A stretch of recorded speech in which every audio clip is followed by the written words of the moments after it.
What's goody? It's your host Jay Rose, as always, and the NBA trade deadline was today. Everything went down, so we're gonna talk about the winners and losers of this year's deadline. Let's get into it. Over 90% of the people that watch my content are not subscribed, so if you're messing with the videos, please hit that sub button and the noti bell so you'll get notified every time I upload. But let's get back to the hoops. We're gonna start off with the winners. We gotta start off with the winners because my team is a winner this deadline. You heard? They answered my prayers. So the Dallas Mavericks come out of this draft with PJ Washington and Daniel Gafford. They ended up pretty much trading guys who did not play and Grant Williams, so we're going to get to in a second. But they acquired PJ Washington and 2 second-round picks from Charlotte for Grant Williams, Seth Curry, a top 2 protected 2027 first-round pick. And listen, the fact that we got 2 seconds and a player and gave up scraps, come on, man. Grant Williams played big minutes for us, but if you watch my Dallas Maverick video that I posted a couple weeks ago, you know I'm tired of that guy. I'm tired of that guy. He came into the season hot, but since then he hasn't been too good. This is a clear upgrade for us at the power forward position, hands down. And we get 2 second-round picks that we can possibly use in the offseason, so 100% a great trade for the Dallas Mavericks.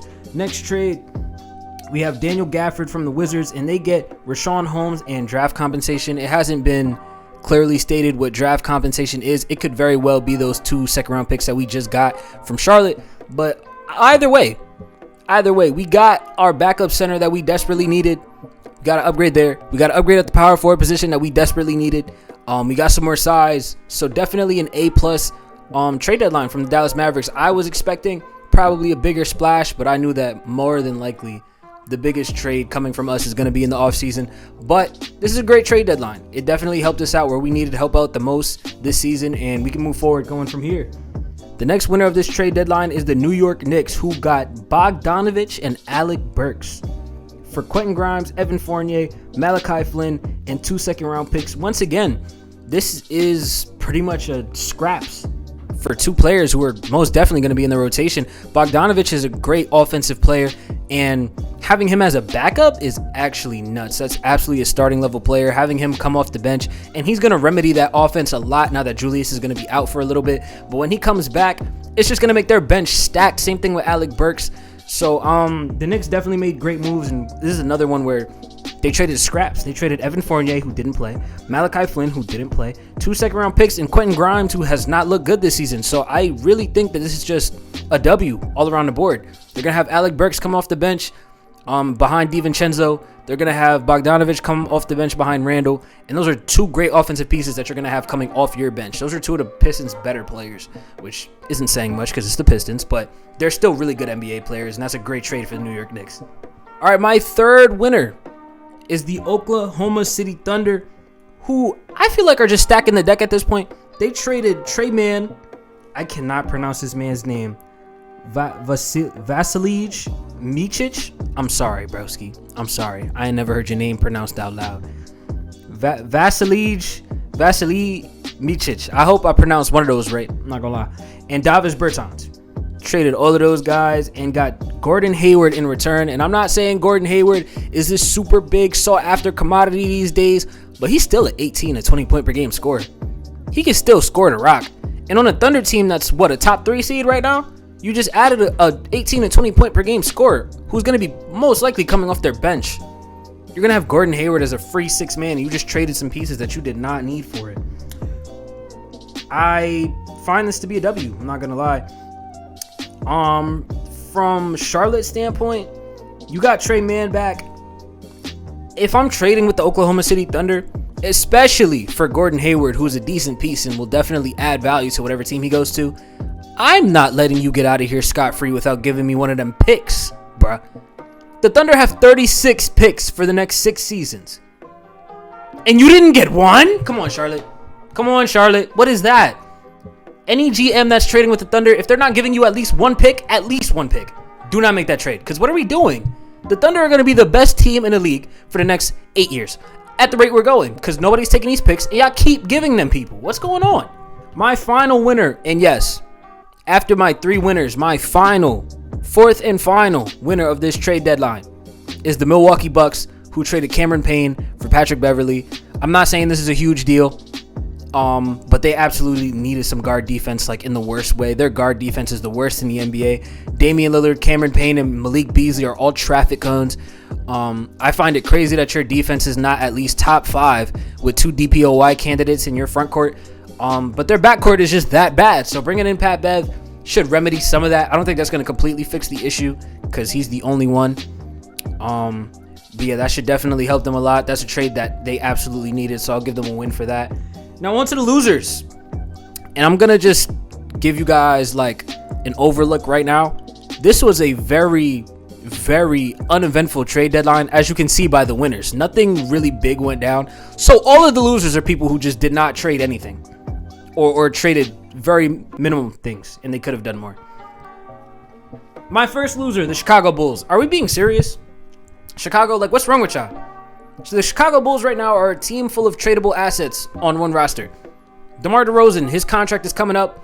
Y'all are either going to not pay him and let him walk or pay him too much. Both which are L's for the Chicago Bulls, in my opinion. You could have just traded him now. Why not? Zach LaVine's hurt. Y'all been talking about trading him all year. It's probably going to be a lot harder to find a team to take him while he's hurt, because he's not going to make an impact this season. He has season-ending surgery. But regardless, you still could have tried to move him. You have guys having out-of-body experiences and trying new things this year. Alex Caruso is shooting 40% from 3. Y'all ain't trade him. Vucevic, y'all ain't trade him. Andre Drummond, who's been coming in and playing some great basketball this season. There's teams with no bigs.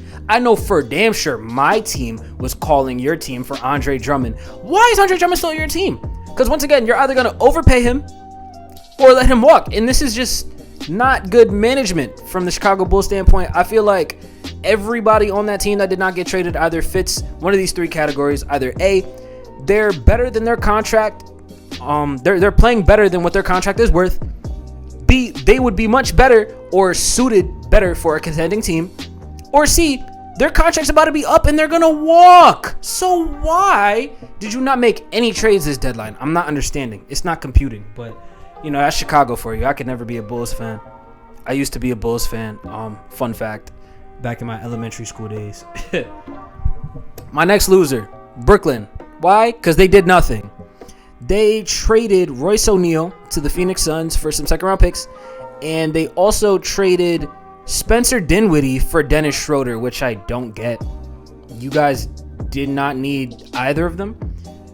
Dennis Schroeder has an extra year on his contract, so I guess that gives you an extra year of Dennis Schroeder. Spencer Dinwiddie was expiring. I'm assuming they weren't going to pay him and wanted to keep him, so that's why they did that deal, but I'm not sure what that does for you right now. Very lateral move from a team that swore they were coming out of the trade deadline with at least 4 first-round picks, end up with a couple of seconds and Dennis Schroeder. That's an L. You guys did not do anything this trade deadline.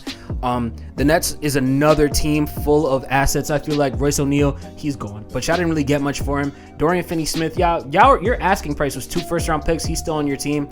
Asking price clearly went down. Y'all could have traded him a long time ago, so that's another L. I'm just not seeing a vision there with Brooklyn. I think they're going to build a team that's going to end up being stuck in no man's land for a long time if they don't make some moves with the pieces they have or pick a direction. I feel like they're all over the place. Last loser, the Atlanta Hawks. Y'all been talking about trading DeJounte Murray the whole season. Your season is not going according to plan, even with Trae Young putting up some of the best numbers in the NBA. You traded nothing to surround Trae Young with more talent. You didn't end up trading Trae Young either, which was an avenue that I feel like should probably be explored sooner or later. Y'all did nothing. You're walking out of this trade deadline with DeAndre Hunter still on your team. You still have Clint and Onyeka Okongwu. I feel like one of those two should be on the move. Y'all don't need both of them, especially because you're splitting minutes because you don't know who you want to give your minutes to. It's just not a good look. And DeJounte Murray was supposed to be moved a month and a half ago, and he's still here. Not the best look, ATL. Not the best look. Like I said, all the losers was just due to lack of activity. Y'all should have made something shake, and you didn't. That's terrible. Another team I wanted to talk about was Orlando, because they have 4 mid-tier guards, and they would be such a good team if they just had some elite guard play. They did nothing. This was a very quiet trade deadline. I was hoping for some more action. We were spoiled the last couple of seasons. Last year, Kyrie and KD got traded around the trade deadline, if you remember. So that's just crazy work. We didn't get much of that this year. We're not gonna get that every time. I understand that, but I was hoping for a bit more, and I'm pretty sure most people was hoping for a bit more too. I know a lot of your teams, you were expecting them to make some huge splash, and they did not. They disappointed. My team did a little something else, so I'm happy about that. Hey, I hope y'all enjoyed the video. I know y'all didn't enjoy the trade deadline. It was pretty mid. I'll catch y'all in the next one.